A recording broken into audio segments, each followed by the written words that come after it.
1944. The Texas sun baked the dust on Clara Whitfield's ranch. A widow, she worked alone, haunted by the war that had just taken her husband. Then, the army trucks came. They unloaded 20 Japanese prisoners of war right onto her land. Propaganda had painted them as monsters, the enemy. She looked at them and expected only hate. But one prisoner did something strange. He didn't just work. He quietly fixed a broken gate, and with gentle hands, sketched a portrait of the very husband he'd fought against. The women of these Japanese POWs back home were told stories of cruel American captors. They never could have imagined their men would be amazed not by violence, but by the handsome spirit of an American rancher who was nothing at all like they expected. The full story reveals how a single act of courage can change everything.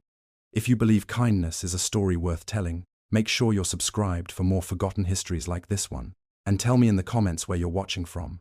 It's amazing to see how these stories connect us all. 1944.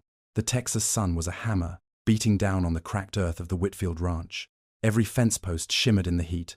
Every wire hummed with a tension that mirrored Clara's own heart.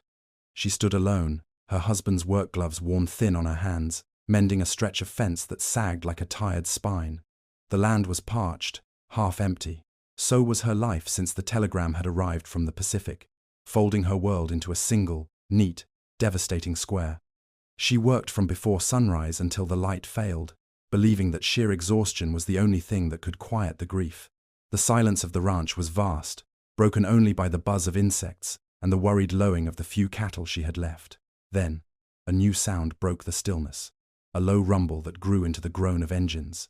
A plume of dust, thick and angry, rose on the horizon, moving down her long, unpaved drive. Army trucks.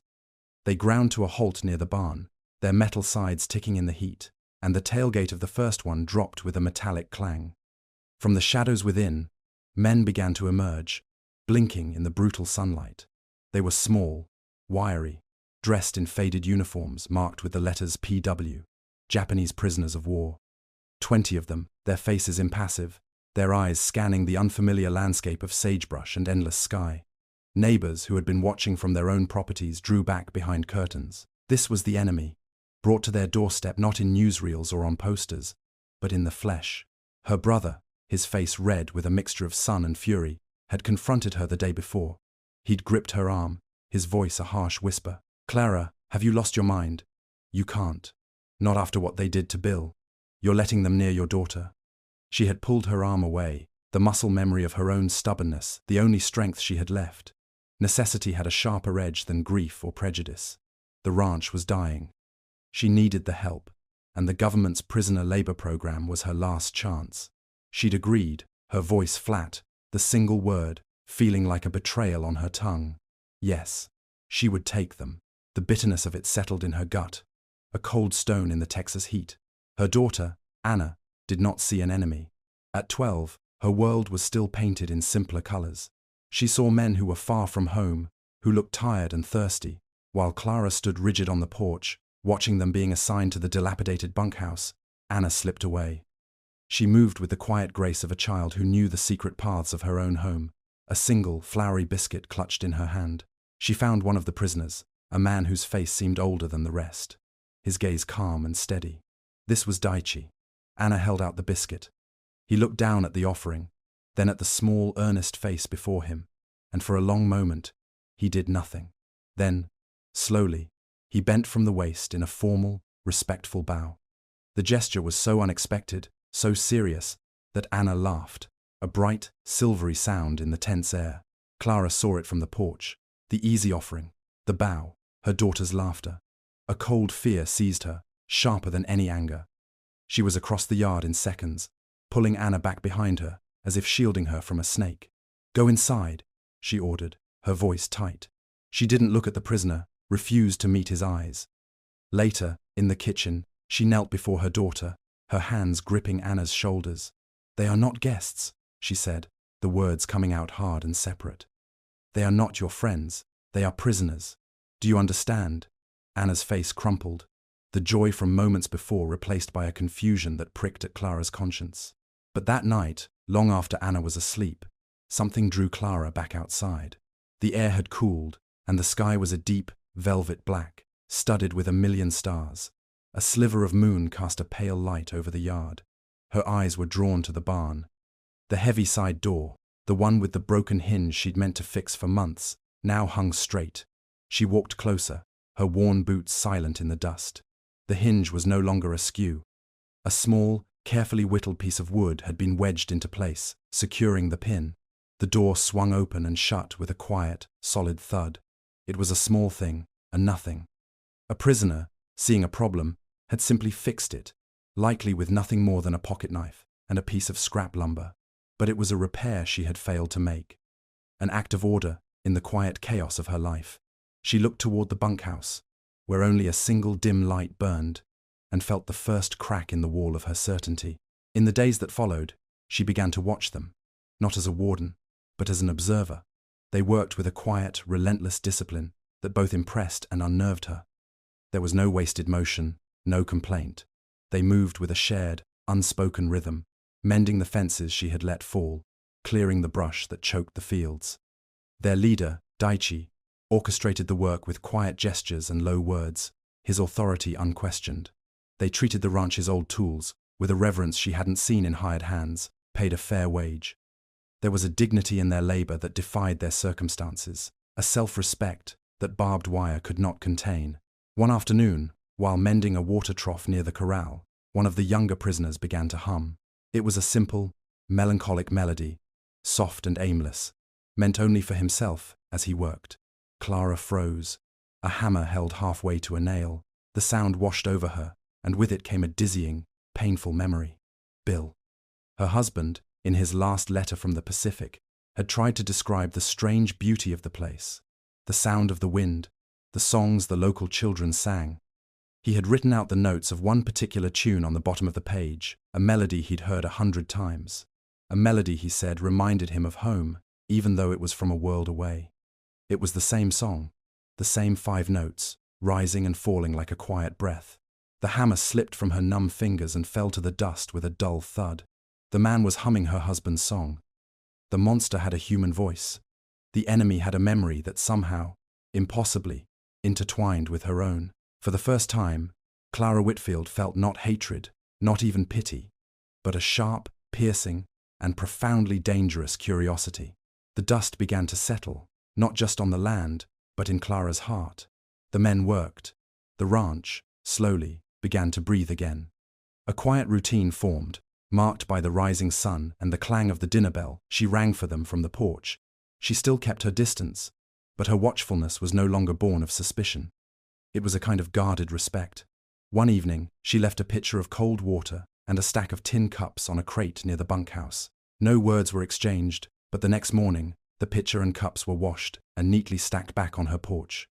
Another day, she left an old photograph of Bill on the railing, a faded image of him in his uniform, smiling, his eyes squinting against a sun she now knew was in the Pacific. She'd left it there to dry after a cleaning, forgetting it in her haste. That evening, Daichi approached her, holding the photo carefully in both hands. He bowed slightly and then, with a piece of charcoal he'd found and a smooth piece of scrap lumber, he began to sketch. Clara watched, mesmerized, as the lines formed under his skilled hand. He wasn't just copying the image. He was capturing the life in her husband's eyes, the easy set of his shoulders. He was seeing the man, not the uniform. When he finished, he offered the board to her. It was Bill, more alive than he had been in the faded photograph. It was a kindness so profound, so unexpected, it left her speechless. That summer, a storm rolled in from the plains, a violent, tearing thing that ripped a section of the corral apart like it was made of matchsticks. The next morning, without being asked, Daichi and his men were there, assessing the damage, their movements economical and sure. They worked alongside her, their shared purpose erasing the lines of prisoner and owner. There was only the task, the splintered wood, the bent nails, the will to rebuild. The air filled with the clean scent of cut pine and the rhythmic sound of hammers. In those hours, they were not enemies. They were simply people trying to put something broken back together. Anna, meanwhile, had found her own way across the divide.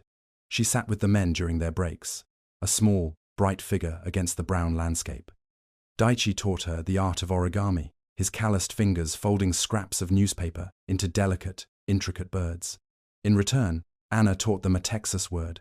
"Howdy," she'd say, her accent thick, and the men would repeat it, their own intonations strange and formal, a small smile touching their lips.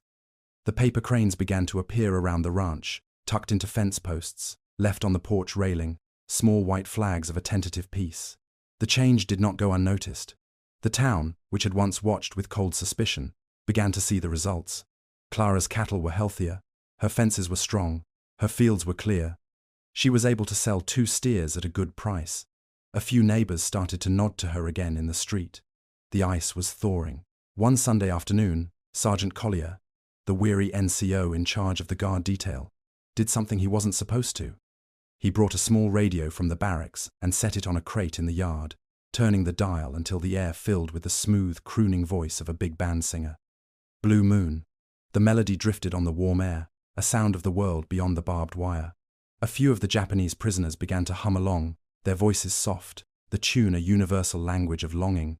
Clara, standing on her porch, watched the scene, the American soldier, the Japanese prisoners, her own daughter, all held together for a moment by a simple song, and she caught herself smiling, a real, unguarded smile.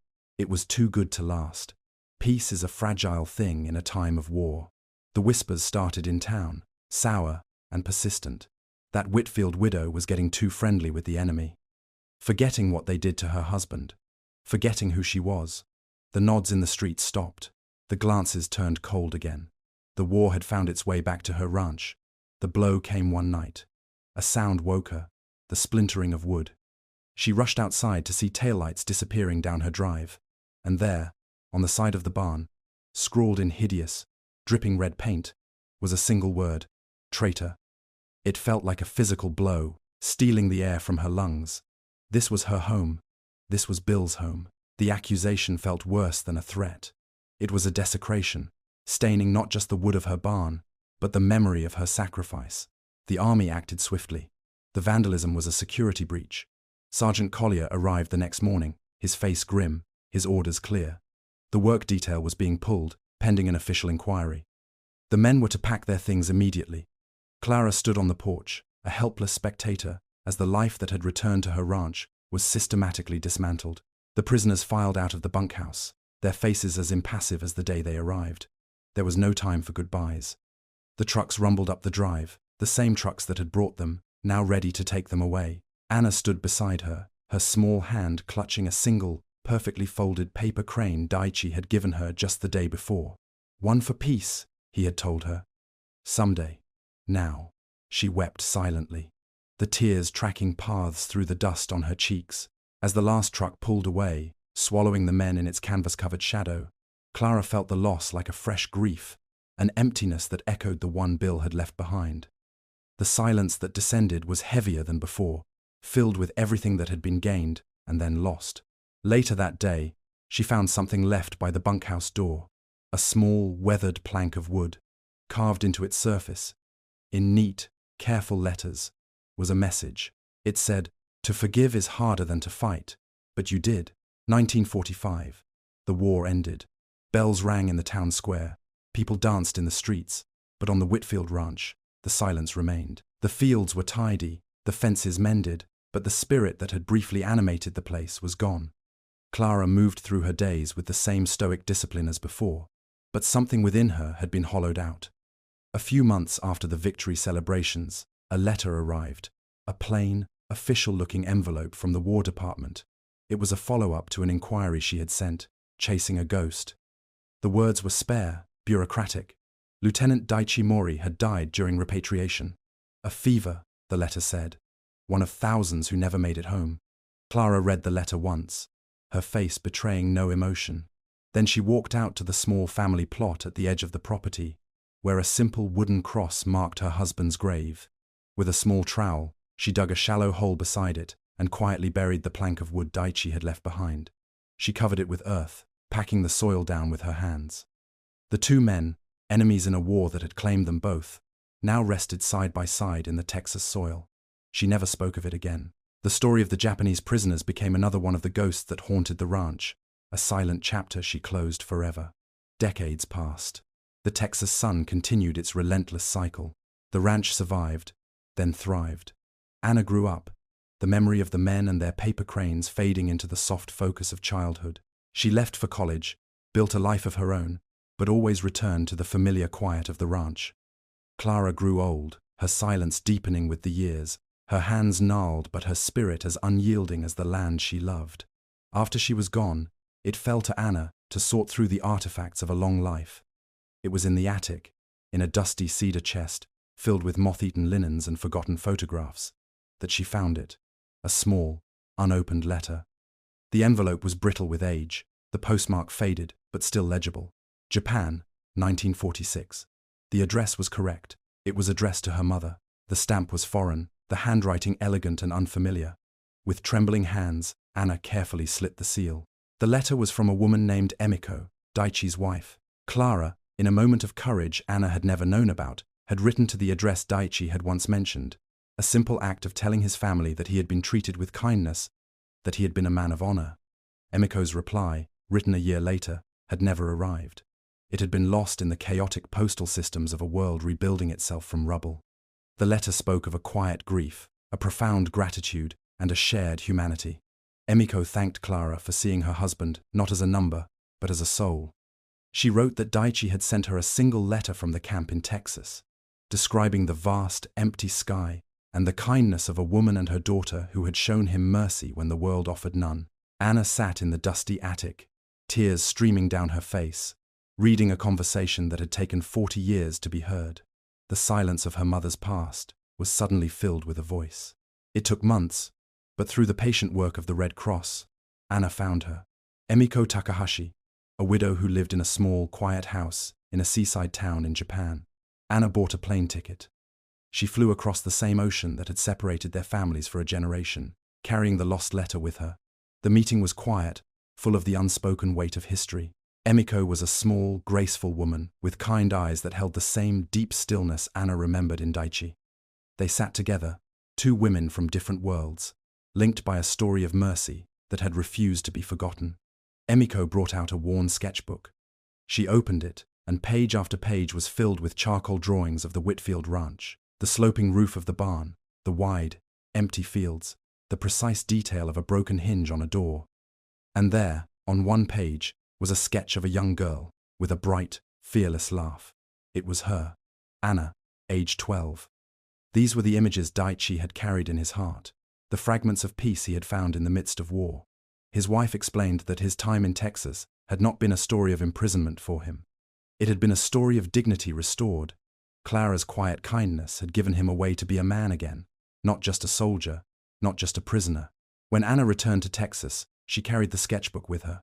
She walked through the rooms of the old ranch house, seeing it now through Daichi's eyes. She found the first origami crane he had ever given her, faded and delicate, tucked away in her childhood jewelry box. She took the sketch he had made of the ranch, the one that showed the barn, whole and strong, and framed it.